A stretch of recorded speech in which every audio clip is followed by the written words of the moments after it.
सो coral सीखने से पहले सबसे पहली बात ये बात जान लो कि ये जो कोरल सॉफ्टवेयर है ये वेक्टर ग्राफिक्स का सॉफ्टवेयर है। मतलब वेक्टर ग्राफिक्स के रिलेटेड जो भी डिज़ाइन ड्राइंग्स होंगे आप इसमें ड्रॉ कर सकते हैं। उसके अलावा कोरल में आप जो भी ग्राफिक्स डिज़ाइन की पैम्पलेट ब्रोशर्स है, advertising media industry, advertising industry है, ये सब आप कोरल ही यूज़ करते हैं ग्राफिक्स के लिए।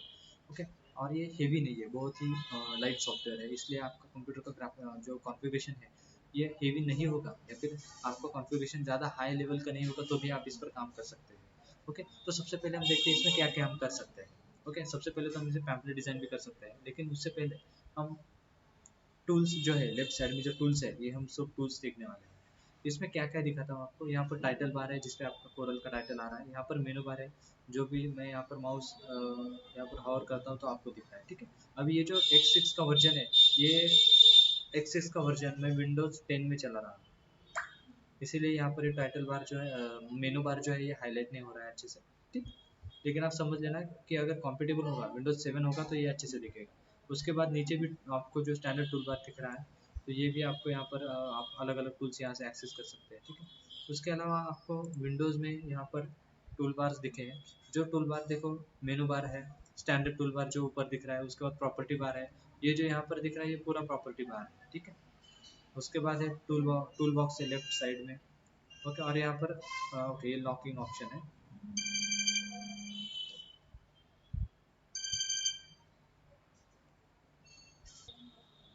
तो यहाँ पर ऐसे टूल्स है, आप यहाँ से अदर टूल्स भी या फिर जो टूल बार से वो एक्सेस कर सकते हो।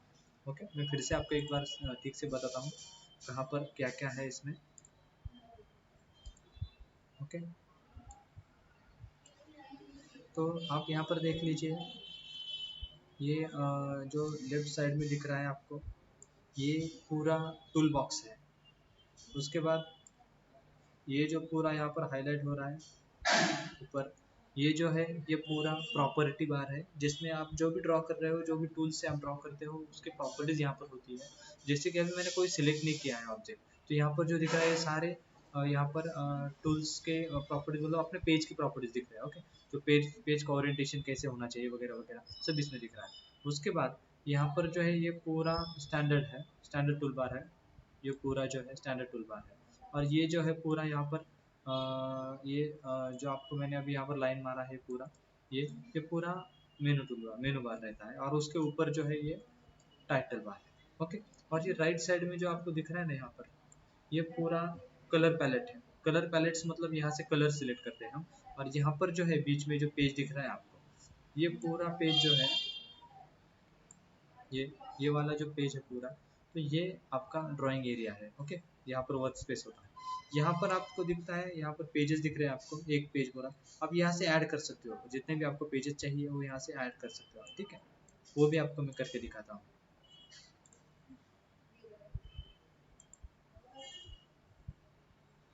ये यहाँ से आप पेजेस ऐड कर सकते हो, पेज 1 पेज 2। आप यहाँ से ओरिएंटेशन जो है लैंडस्केप कर सकते हो। ओके। सो सारे पेजेस का चेंज हो जाता है एक ही टाइम पे। ओके। तो इस तरह से आपको ये बेसिक इंफॉर्मेशन अभी मिल गई। अभी आप अभी हम यहाँ पर कुछ ड्राइंग्स के टूल्स सीखने वाले हैं। सबसे पहले तो उससे पहले मैं आपको बेसिक इन्फॉर्मेशन बताता हूँ कि नए डॉक्यूमेंट्स कैसे ओपन किया जाता है। यहाँ फाइल्स में जाओ, फाइल्स में न्यू डॉक्यूमेंट्स बोलो, और यहाँ पर आप एक नया डॉक्यूमेंट ओपन कर सकते हो। उसके क्या क्या प्रॉपर्टीज अवेलेबल है ये हम पहले देखेंगे। यहाँ पर जो है आप बहुत सारे ऑप्शन देख रहे हो। यहाँ पर कस्टम है, तो कोरल ड्रॉ डिफ़ॉल्ट हम ले सकते हैं यहाँ से। उस पर अगर आप क्लिक करते हो तो कोरल ड्रॉ के डिफ़ॉल्ट प्रॉपर्टीज के साथ यहाँ पर कुछ सेटिंग्स ओपन हो जाएगी। ओके। कस्टम भी बोल सकते हो आप, या फिर कोरल ड्रॉ डिफ़ॉल्ट है। हम मोस्टली वही पहले सीखने वाले हैं। ये प्रीसेट है, जैसे हम अदर सॉफ्टवेयर में भी अपने सेटिंग्स को सेव करके रखते हैं तो यहाँ पर कर सकते हैं। ओके। तो यहाँ पर देखो A4 नाम है, यहाँ पर न्यू बोला हूँ मैं, डॉक्यूमेंट का नाम दे रहा हूँ मैं कुछ। ओके। डॉक्यूमेंट का नाम देता हूँ ओके बेसिक 1। और यहाँ पर पेज का साइज दे रहा हूँ A4 के प्रिंटिंग के हिसाब से अगर हम ड्रॉ करना चाहते हैं तो उसके हिसाब से ये हो जाएगा। तो उसके हिसाब से देखिए यहाँ पर उसका साइज है पेपर का, ये विड्थ और हाइट ऑटोमेटिकली सेट हो गए हैं जैसे हमने पेज सिलेक्ट किया है। उसके बाद यहाँ पर नंबर ऑफ पेजेस है, इस डॉक्यूमेंट में हमें कितने पेजेस चाहिए, और जैसे कि यहाँ 2 पेजेस है, हम एक कर लूँ यहाँ पर एक ही पेजेस आएगा। उसके बाद एक कलर स्कीम है, यहाँ पर कलर मोड कैसे होना चाहिए। तो RGB और CMYK के जो भी है आप यहाँ पर सिलेक्ट कर सकते हो। उसके नीचे जो है रेंडरिंग रिजोल्यूशन है पेज का जो 300 है, आप यहाँ पर सेट कर सकते हो अलग अलग तरह के डिज़ाइन। तो यहाँ पर हम 300 DPI लेते हैं, दैट इज डॉट्स पर इंच जो रहेगा यहाँ पर। ओके, जैसे फोटोशॉप में होता है उसी तरह से यहाँ पर भी आपको रिजोल्यूशन वगैरह रेंडरिंग रिजोल्यूशन सेट कर सकते हो।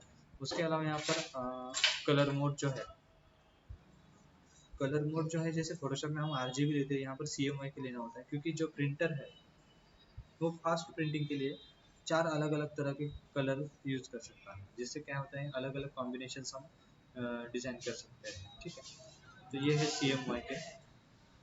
तो इस तरह से ये होगा। अदर सेटिंग्स इसमें कुछ भी चेंज नहीं करनी है, मोस्टली यही हमें चेंज करना है। जहाँ जैसे कि यहाँ पर नीचे भी सेटिंग्स है जो कि प्रिंटिंग के लिए है, तो जिस तरह का आपको प्रिंटर होगा, जिस तरह से कलर स्कीम होगी, उस तरह से आप यहाँ पर कर सकते हो चेंज। और दूसरी बात है यहाँ पर पेपर से रिलेटेड भी बहुत से कलर सेटिंग्स होती है जो बड़े बड़े लैब प्रिंटिंग लैब जो होते हैं वहाँ पर किया जाता है। तो हमें इसमें ज़्यादा से ज़्यादा कोई चेंजेस करना नहीं है, कि ऐसे के ऐसे ही छोड़ना है। उसके बाद यहाँ पर एक प्रीव्यू मोड है जो एनहेंस्ड रखना है, जिससे क्या होता है आपको क्लियरिटी अच्छी मिलती है डिज़ाइन की। और इसमें ओके कर देता हूँ। ओके, तो देखो नया डॉक्यूमेंट आ गया। ओके, ये नया डॉक्यूमेंट में एक ही पेज है, लेकिन यहाँ पर आप देख सकते हो कि मेरे पास अभी 2 डॉक्यूमेंट्स है, अनटाइटल्ड और बेसिक वन।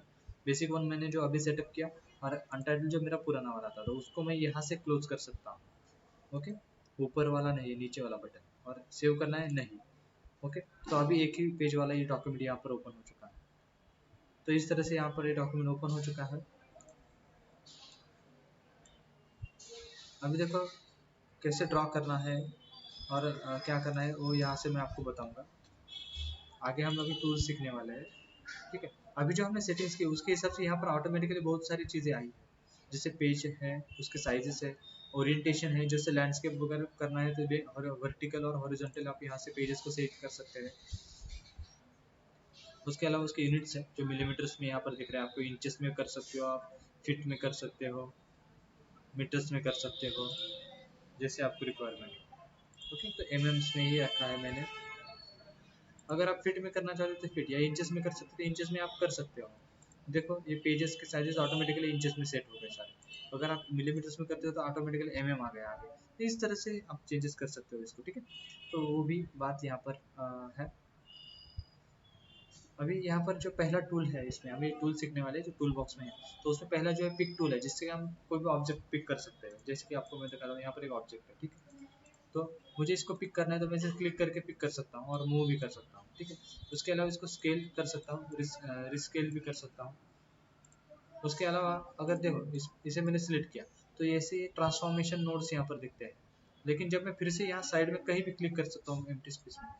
कब क्लिक करना है, जब ऐसे क्रॉस आता है। ओके, माउस पॉइंटर जब क्रॉस बन जाता है तब इसमें मैं क्लिक करता हूँ। तो अब मैं इसको रोटेट भी कर सकता हूँ। ओके, उसके अलावा मैं इसको स्क्यू कर सकता हूँ, ऐसे स्क्यू भी कर सकता हूँ किसी भी तरह से। और यहाँ पर जो सेंटर है इसका सेंटर में मूव भी कर सकता हूँ यहाँ पर, और फिर ये ऐसे रोटेट होता है उस सेंटर के अलावा अराउंड में। ओके, तो सेंटर जहाँ पर होगा उसके अराउंड में ये रोटेट हो जाएगा। यहाँ पर रखता हूँ तो यहाँ पर उसके अराउंड में रोटेट हो जाएगा ये। ठीक है,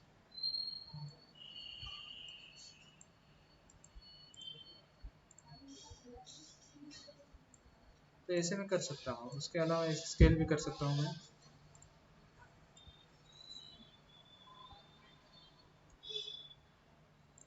ऐसे जो भी मुझे रिक्वायरमेंट हो, जिस तरह की भी, तो मैं यहाँ से इसको चेंज कर सकता हूँ। ठीक है, तो ये बात यहाँ पर हुई।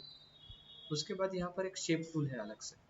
ओके, जैसे कि मैंने बोला पिक टूल में आपको क्या क्या कर सकते हो, आप पोजीशन चेंज कर सकते हो उसका, मतलब उसे मूव कर सकते हो और उसको ट्रांसफॉर्म कर सकते हो। ट्रांसफॉर्म मतलब ये जो टूल्स दिख रहे हैं ना आपको साइड में, जो यहाँ पर ऑप्शन एक्टिवेट हुए, दैट इज ट्रांसफॉर्म। सर्कल को वापस फिर से सेंटर में ला के छोड़ सकते हो, जो सेंटर है उसका। फिर से क्लिक करता हूँ तो ये भी है, यहाँ मूव कर सकते हो और इसको इस तरह से रोटेट वगैरह स्केल वगैरह जो भी कर सकते हो। ठीक है, इसको ऐसे भी स्केल कर सकते हो आप, जो भी आपको चाहिए। ओके, दूसरी बात यहाँ पर है शेप टूल। शेप टूल जो है यहाँ पर आप इसको शेप दे सकते हो, जिसके यहाँ पर मैं क्लिक करता हूँ और ये सारे कॉर्नर्स उसको राउंड हो जाएंगे। लेकिन राउंड करने से पहले आपको सारे कॉर्नर नहीं करने हैं, बस एक ही कॉर्नर करना है। मैं फिर से इसको नीचे ला के रख देता हूँ, इसको पिक करना है आपको और ऐसे ऐसे करना है।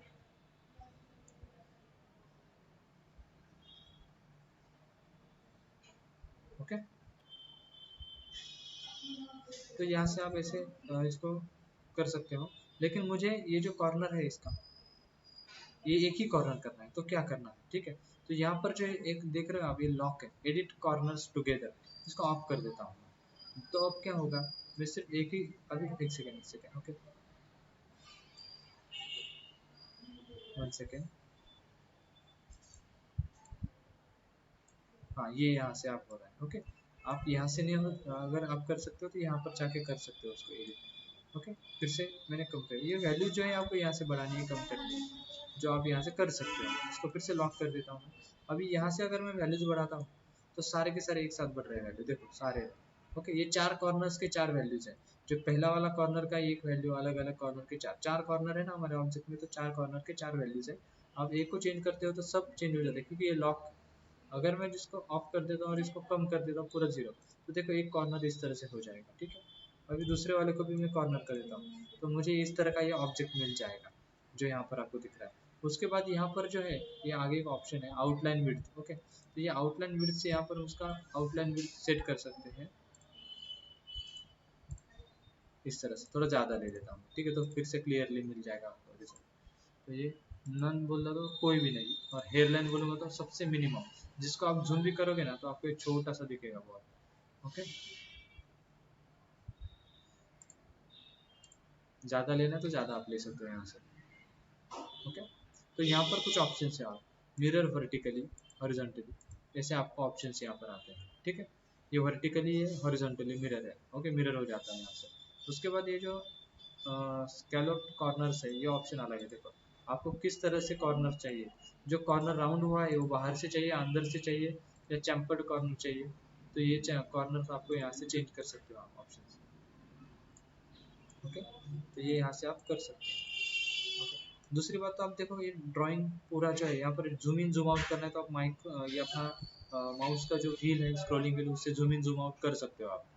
उसके बाद ये जो माउस स्क्रॉल है, उसको नीचे अगर प्रेस करोगे तो इस तरह से हैंड टूल आता है, जिससे आप पूरे पेजेस को ऐसे मूव कर सकते हो, आपको जहाँ जहाँ मूव करना है, ओके। तो इस तरह से आप कर सकते हो हैंड टूल से, और स्क्रॉलिंग व्हील की इस तरह से। अभी आपको सिर्फ इसी पॉइंट पे स्क्रॉल करना है, ओके, एक लोकेशन पे, तो वहाँ पर माउस पॉइंटर लेके जाओ, स्क्रॉल मूव कर सकते हो, सॉरी जूम कर सकते हो आप, ओके। उसके बाद आपको यहाँ पर जूम करना है तो आप वहाँ पर माउस को लेके जूम कर सकते हो। आपको इस पॉइंट पे करना है तो वहाँ पर जूम कर सकते हो।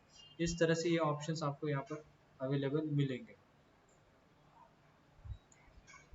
उसके बाद ये शेप टूल है ना, वहाँ पर अगर माउस थोड़ी देर के लिए आप प्रेस करके रखते हो, तो नीचे आपको बहुत सारे ऑप्शंस मिलेंगे, जिसमें एक है स्मज ब्रश। इसमें क्या होता है आपको दिखाता हूँ।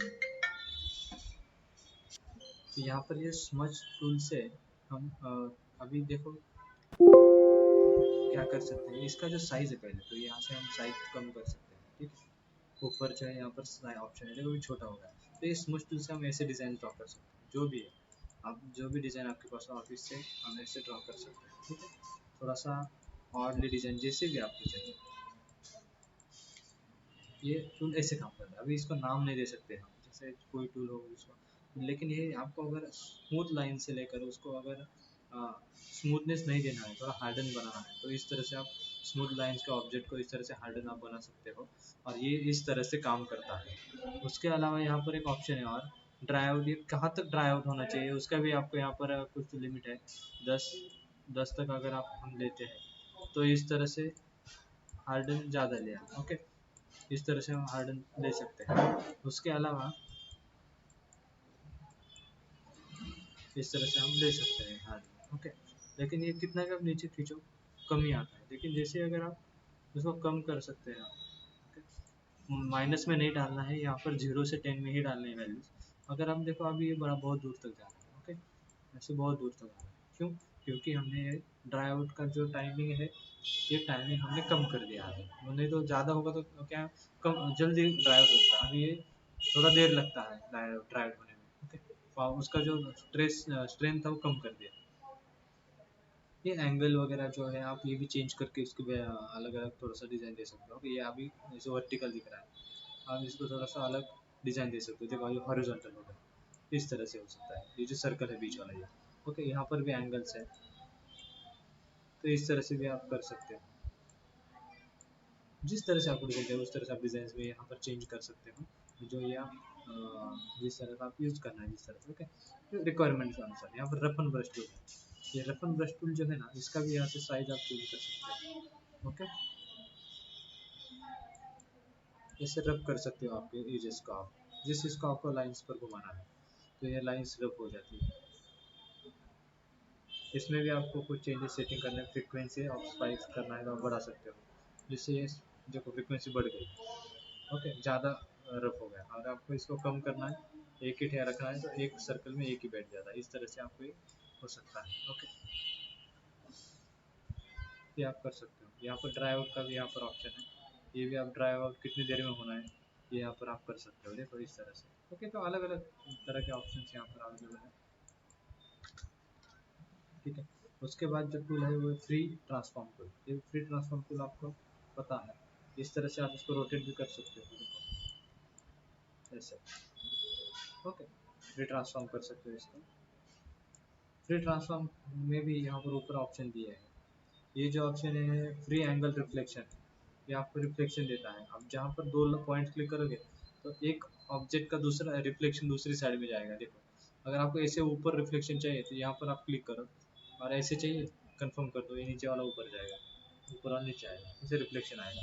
यहाँ पर ट्रांसफॉर्म मतलब यहाँ पर स्केल भी है, आप इसका स्केल कम ज़्यादा कर सकते हैं। ये स्क्यू है ऑप्शन, ऐसे स्क्यू होता है, ऐसे ऐसे आप ये कर सकते हैं, ओके।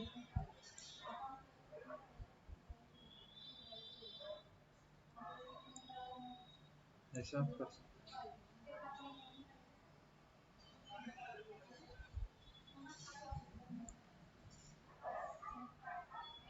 तो ये भी ऑप्शन यहाँ से आप ले सकते हो, ठीक है। उसके बाद यहाँ पर जो ऑप्शंस है इसमें स्मीयर ऑप्शन है, तो ये भी हमें सीखना है, ठीक है। उससे पहले मैं यहाँ से जो जो ऑब्जेक्ट हम यहाँ पर ड्रॉ करेंगे वो डिलीट कर देता हूँ मैं, दूसरा ऑब्जेक्ट यहाँ पर ड्रॉ कर लेता हूँ। यहाँ पर मैंने एक रेक्टेंगल ड्रॉ कर लिया है, ठीक है। अभी इस रेक्टेंगल पर मैं जो है स्मीयर ऑप्शन यूज़ करने वाला हूँ, तो ये स्मीयर ऑप्शन इस तरह से है, ओके। ये भी जैसे ही हमने पहले जो यूज़ किया था पहले ऑप्शन स्मज, उसी तरह से है ये, तो ये इसी तरह से काम करता है, ओके। लेकिन आप यहाँ पर पूरे ऑब्जेक्ट में कहीं पर भी इसे अप्लाई कर सकते हो और इस तरह से स्मेयर कर सकते हैं, ओके। ये इस तरह से बनता है, और इसे डिलीट कर दिया मैंने, ठीक है। तो ये, और उसके बाद ट्विल ऑप्शन है, ट्विल के लिए भी मैं नया ऑब्जेक्ट लेता हूँ, ये नया ऑब्जेक्ट लेने के बाद यहाँ पर मैं इसको ट्विल यूज़ करता हूँ, उसका जो स्केल है यहाँ से बढ़ा सकता हूँ, और सर्कल थोड़ा सा बड़ा सर्कल ले लिया मैंने। अभी यहाँ पर आप ट्विल कर सकते हो, ऐसे इसको ट्विल कर सकते हो आप, एंगल भी बदल सकते हो इसका, ऐसे इस तरह से आप कर सकते हो, ठीक है। इसे मैं डिलीट कर देता हूँ फिर से। अभी ये जो ट्विल था यहाँ पर उसकी स्ट्रेंथ भी दी गई है, आप यहाँ पर स्ट्रेंथ भी बढ़ा सकते हो, जो भी इसमें आपको स्ट्रेंथ चाहिए, कितना पावर से आपको स्ट्रेंथ करना है, तो ये आप सर्कल रेक्टेंगल पे चेंज कर सकते हैं, ऐसे ऐसे स्लोली होता है, थोड़ा सा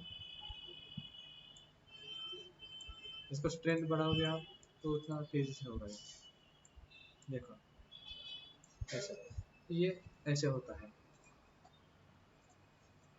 ये डिज़ाइन का काम है, ये प्रैक्टिकली ही बताया जा सकता है, इसको हम वर्ड्स में अगर बताएंगे तो थोड़ा सा हार्ड होगा अंडरस्टैंडिंग के लिए, तो आपको ये पूरा प्रैक्टिकल ही करके देखना है। यहाँ अट्रैक्ट और रिपेल ऑप्शन है, ये भी आपको मैं बताता हूँ, ओके। तो यहाँ पर अगर आप जाएंगे, इसका थोड़ा सा कम कर लेता हूँ, अभी मैं यहाँ पर क्लिक करता हूँ तो ये सेंटर की तरफ अट्रैक्ट हो रहा है, ओके, ऐसे। लेकिन यही अगर मैं यहाँ पर रिपेल बोल देता हूँ तो रिपेल में इस तरह से होता है, ऐसे कर सकते हैं।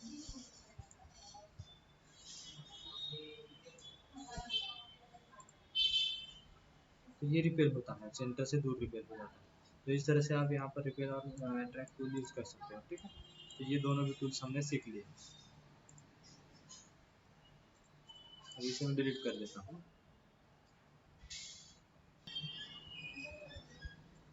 अभी मैंने यहाँ पर रेक्टेंगल लिया है और यहाँ से मैं क्रॉप टूल यूज़ करता हूँ। क्रॉप टूल जब यूज़ करता हूँ तो इस तरह से इसको क्रॉप कर लेता हूँ, और क्लियर अगर करना होगा क्रॉपिंग मार के तो यहाँ से मैं क्लियर कर लेता हूँ, और मुझे जितना चाहिए उतना यहाँ से सिलेक्ट करके एंटर कर देता हूँ, ये ड्राइंग आ जाएगा। ओके, लेकिन मैं अगर आधा ही सिलेक्ट कर लेता हूँ, एंटर कर देता हूँ, तो आधा ही ड्राइंग रहेगा, बाकी का ड्राइंग पूरा डिलीट हो जाएगा। कभी कभी क्या होता है कि हमें पूरा ड्राइंग नहीं चाहिए। ओके, तो जितना ही चाहिए आपको उतना आप ले सकते हो, यहाँ से उसको एडिट कर सकते हो और एंटर कर सकते हो। ओके, जिससे पेज पर कोई फर्क नहीं पड़ेगा, बस आपका जो ड्राइंग है, जैसे कि यहाँ पर मैं ऐसे आप हम अलग अलग से ड्रॉ कर लेता हूँ, ऐसा कुछ भी ड्रॉ कर लिया मैंने। ओके, तो यहाँ से मैं ये करके सिलेक्ट करके एंटर कर लेता हूँ। ओके, तो इस तरह से हो गया। और अगर ये पूरा मैं कर लेता हूँ ऐसे सिलेक्ट और एंटर कर लेता हूँ, ओके, तो ये हो जाएगा। लेकिन आप जब क्रॉप करते हो तो पहले आपको ये पूरा सिलेक्ट करना है। जैसे कि मैंने अभी देखा, मैंने ये of circle select rectangle select किया था, तो उतना ही कट हो रहा था। अगर मैं पूरा यहाँ से सिलेक्ट कर लेता हूँ और फिर अगर यहाँ से मैं क्रॉप यूज़ कर लेता हूँ तो उतना कट हो जाएगा, और एंटर कर लेना तो उतना ही क्रॉप मिल जाएगा। ठीक है, तो ऐसे ये क्रॉप टूल।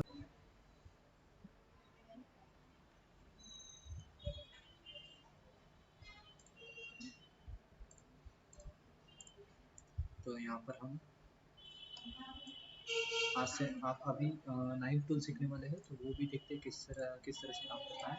सबसे पहले मैं यहाँ पर एक रेक्टेंगल लेता हूँ, उसके बाद यहाँ पर नाइफ टूल को एक्टिवेट कर लेता हूँ, यहाँ पर क्लिक करके दूसरे एक सेगमेंट पर क्लिक कर देता हूँ। यहाँ से क्या होगा कि मेरा ये ऑब्जेक्ट है दो ऑब्जेक्ट्स में कन्वर्ट हो जाएगा, फिर डिवाइड हो जाएगा। ओके, इस तरह से। तो इसमें फिर से पीछे आने के लिए कंट्रोल जेड कर लेता हूँ, एक बार फिर से दिखाता हूँ।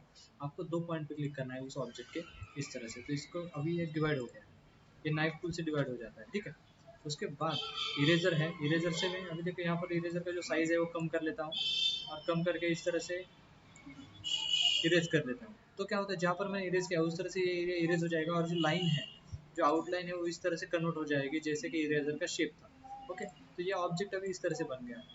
जैसे कि मैं आपको बोल रहा हूँ, इरेज होते वक्त किस तरह से ऐसे क्यों होता है, वो भी मैं बताता हूँ। यहाँ पर मैंने एक कलर फिल कर लिया, और दूसरा एक रेक्टेंगल इसके ऊपर लिया, उसको मैंने अलग कलर दिया। ओके, अभी मुझे ये जो येलो कलर है या इसको इरेज करना है, तो मैं इरेजर ले लूँगा और ऐसे इरेज करूँगा। तो क्या होगा, वो इस तरह से इरेज हो जाएगा, और पीछे वाला जो पार्ट है ब्लू वाला, वो मुझे दिख जाएगा। तो इस तरह से मैं इरेज कर सकता हूँ।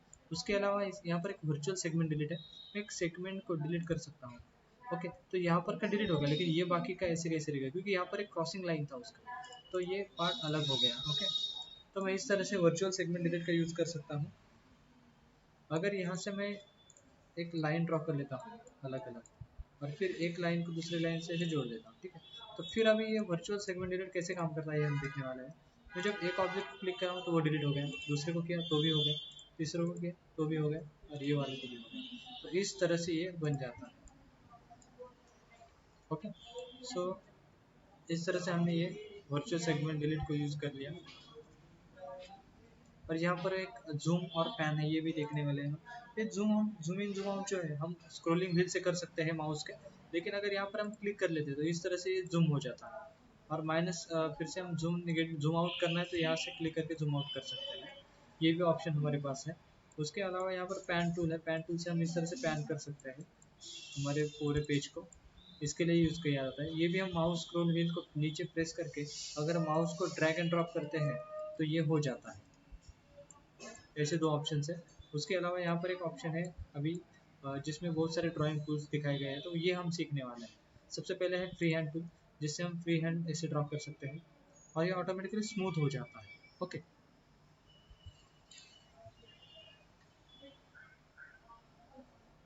यहाँ से हम उसका थिकनेस बढ़ा सकते हैं जो हमें चाहिए, तो ऐसे।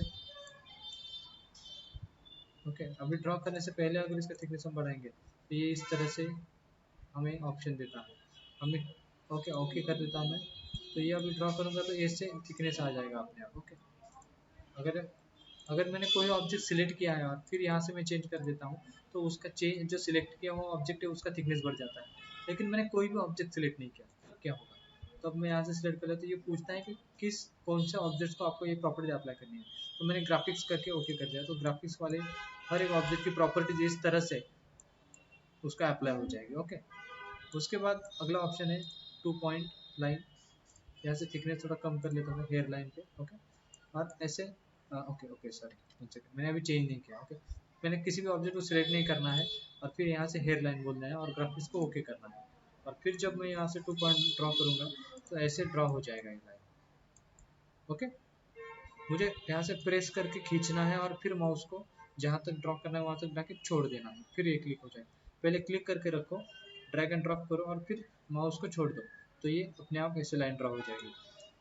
उसके बाद यहाँ पर और एक है बेजर टूल है। ये बेजर टूल बहुत ही इंपॉर्टेंट है। जैसे मैं यहाँ पर क्लिक कर दिया और फिर दूसरी जगह जहाँ पर मुझे पॉइंट चाहिए वहाँ पर क्लिक किया तो इस तरह से ये क्लिक हो जाता है। ओके, और ये होने के बाद यहाँ पर मैंने सिंपली पिक टूल ले लिया। तो अभी देखो मैं एक ऑब्जेक्ट को क्लिक कर लेता हूँ तो ये पूरे सारे के सारे ऑब्जेक्ट ड्रॉ हो गए। ओके, लेकिन जब मैं बेजर टूल को मूव करता हूँ तो ये उसके साइड में ये ट्रांसफॉर्म ऑप्शन आ जाते हैं। जैसे मैं इसे ट्रांसफॉर्म कर सकता हूँ, इस पर फिर से क्लिक करूँ तो मैं रोटेट भी कर सकता हूँ, स्क्यू करना है तो स्क्यू भी कर सकता हूँ। इस तरह से भी होता है। और एक बात है, यहाँ पर एक ऑप्शन है शेप टूल। ये जो शेप टूल है ना, यहाँ से मैं इसको शेप ऐसे चेंज कर सकता हूँ इसका, जैसा कि मुझे चाहिए इस तरह से शेप चेंज कर सकता हूँ। और एक बात है, ये बेजर टूल जो है ना उसके बहुत सारे ऑप्शंस ऊपर यहाँ पर है। ओके, इसमें से इनमें से भी ऑप्शंस कुछ हम इम्पोर्टेंट जो है सीखने वाले हैं आगे, लेकिन अभी तो सिर्फ हम यहाँ पर ये जैसे टूल्स यहाँ पर एक्टिवेट कैसे किया है मैंने, ये आपको सिखाने वाला हूँ। ठीक है, अभी ये पहले ये ऑप्शन सीख लेते हैं फिर वहाँ पर जाएंगे। यहाँ पर उसके बाद है आर्टिस्टिक मीडिया टूल। जब मैं इस आर्टिस्टिक मीडिया टूल को एक्टिवेट कर लेता हूँ तो यहाँ पर कुछ डिज़ाइंस है। मैं डिज़ाइन सेलेक्ट कर लिया। ओके, थोड़ा सा लोडिंग में टाइम ले रहा है क्योंकि वो एक्टिवेट हो रहा है। ये होता है कभी कभी। अभी हाँ ओके, इसने एक्चुअली जो सिलेक्टेड ऑब्जेक्ट है उसी को ये अप्लाई कर दिया है। लेकिन मैं जब ऐसे ड्रॉ करूँगा तो यहाँ पर भी ये ड्रॉ हो जाते हैं ऐसे। ओके, डिज़ाइन में थोड़ा सा अट्रैक्टिव दिखता है ये। ओके, ये आर्टिस्टिक मीडिया टूल से हमने ड्रॉ किया है। यहाँ पर मैंने क्लिक किया, राइट क्लिक कर सकता हूँ इसे और break artistic media group apart. जब मैं ये ऐसे करूँगा तो ये ओके, इसका जो लाइन था ये अलग हो गया। फिर इसे राइट क्लिक करके अगर अनग्रुप बोल देता हूँ तो ये अब क्या हुआ देखो।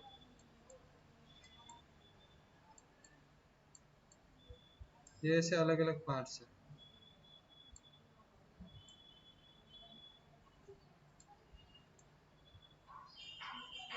ओके, ये पार्ट और ये पार्ट सेम है, आप देख रहे हैं। तो ये इतने एक 7 से 8 पार्ट्स को मिलाकर ये ग्रुप बन जाता है ये इस तरह से।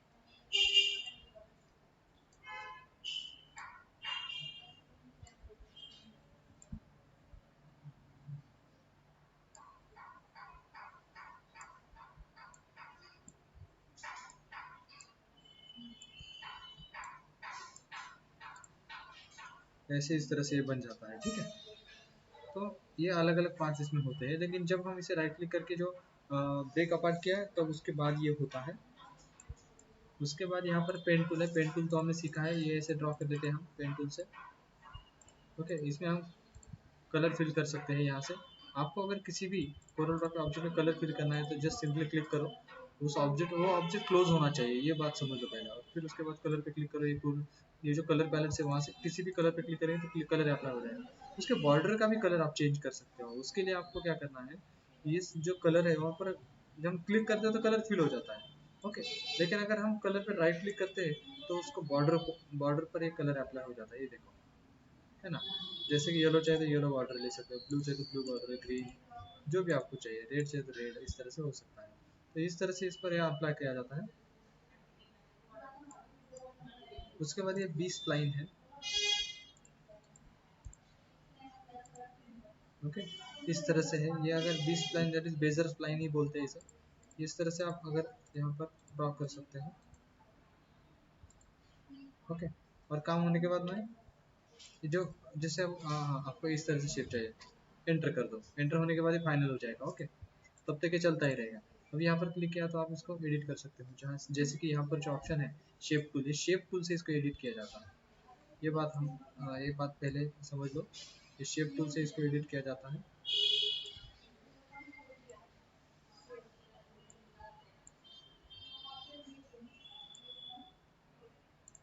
तो इस तरह से ये होता है।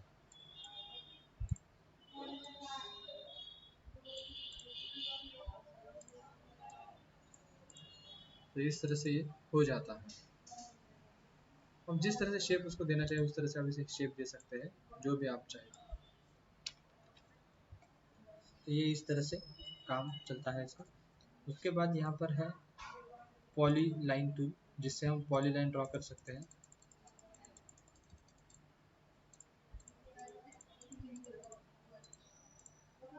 ओके, ये पॉली लाइन बन गया। अब ये पॉली लाइन जो है, जब मैं क्लिक करता हूँ पॉली लाइन में भी आप कलर इस तरह से फिल कर सकते हो।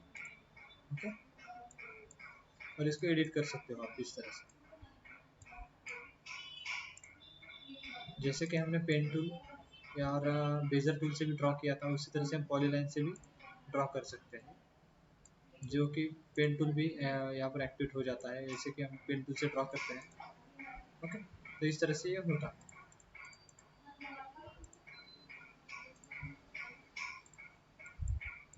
तो इस तरह से हम ड्रॉ कर सकते हैं, इसको मूव भी कर सकते हैं। और 3 पॉइंट कर्व है। 3 पॉइंट कर्व यानी क्या, 3 पॉइंट में से ड्रॉ होने वाला कर्व है। जैसे कि मैं यहाँ पर क्लिक कर लेता हूँ, ये पहले क्लिक करके रखो और माउस को ऐसे आगे ड्रैग कर दो और फिर छोड़ दो कहीं पर। ओके, छोड़ दिया। और उसके बाद तीसरा पॉइंट जो देने वाला हूँ वो कर्व को डिजाइन करेगा। जैसे कि मैं यहाँ क्लिक कर दिया तो 1, 2 और तीसरा पॉइंट जो कर्व बन गया। ओके, तो पहला काम आपको क्या करना है, क्लिक करके रखना है एक जगह पे, दूसरी जगह ड्रॉ करना है और छोड़ देना है माउस। और फिर जैसे ही माउस छोड़ दिया आपने, बस माउस को ऊपर मूव कर थोड़ा सा, तो ये आपको तीसरा कर्व मिल जाएगा। जहाँ पर आप क्लिक करोगे वहाँ पर एक कर्व स्टॉप हो जाएगा। ओके, तो इस तरह से हम कर सकते हैं। तो ये हुआ 3 पॉइंट कर्व। तो ऐसे इस तरह के ये ऑप्शंस हैं, 8 ऑप्शन है इसमें, पूरे के पूरे 8 ऑप्शन हमने अभी कैसे काम करते हैं ये देख लिया है। मैं इसे डिलीट कर लेता हूँ। ठीक है, तो इस तरह से ये काम चलेगा।